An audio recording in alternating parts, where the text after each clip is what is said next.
Well, I've said it before and I'm going to say it again. This next segment is one of our absolute favorites here on Sonoran Living because the photographs are simply amazing.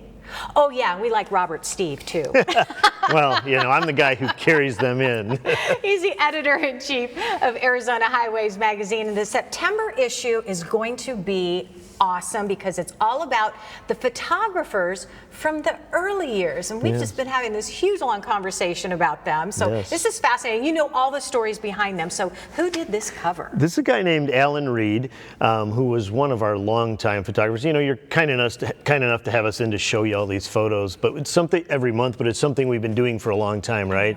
Right. And Alan Reed was one of our very, very regular photographers. Oh my gosh, so classic, so iconic, and the fact that, I mean, you guys, first of all, how far back does Arizona Highways magazine go? 1925. That's crazy. Yeah. We've just basically scratched the surface here. All right, this next one is Bob Bradshaw, and this is an early photograph from the 1950s, and he was local? Yeah, he was a Sedona-based photographer. That shop there is right along that strip in Sedona where, you know, where the pink Jeeps are. Yeah. That's that shop right there. I recognize the mountain behind it. Yeah. So you look around there and there wasn't much there. He was selling film and renting horses and, you know, doing what he could do to make a living up there. But he was, one of our local photographers. Are the Bradshaw Mountains named after him? You know, somebody else asked me that, and I don't know. I should know the answer to that, but let's say yes. Let's say. Why not? Wow, that's pretty cool.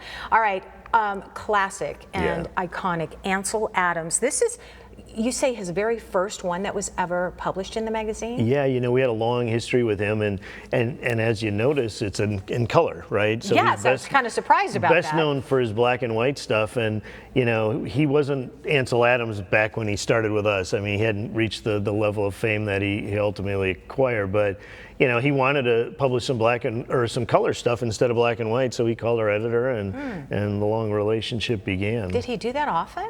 He did. You know, he didn't do a lot of color stuff. Right. I mean, black and white was definitely his forte, but we published quite a bit of color stuff. We also published a lot of black and white, and we ultimately own a lot of his stuff because he just had a good relationship with our. At one point, I think we bought, I don't know, 500 images for like $5 a piece or something. Some crazy, outrageous number. All right, we've only got a minute left, so we're going to have to go through these fast. Mooney Falls, who did this one in 1963? This would probably be Ray Manley, who was a Tucson-based photographer.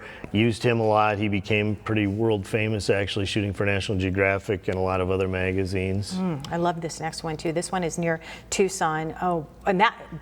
black and white. Yeah, like another black and white down there, and that I think is another Ray Manley shot from Santa Vera, which, you know, was built in the 1600s, and Ansel Adams actually photographed that spot a lot too. Oh, who hasn't, right? Exactly. A lot of people have.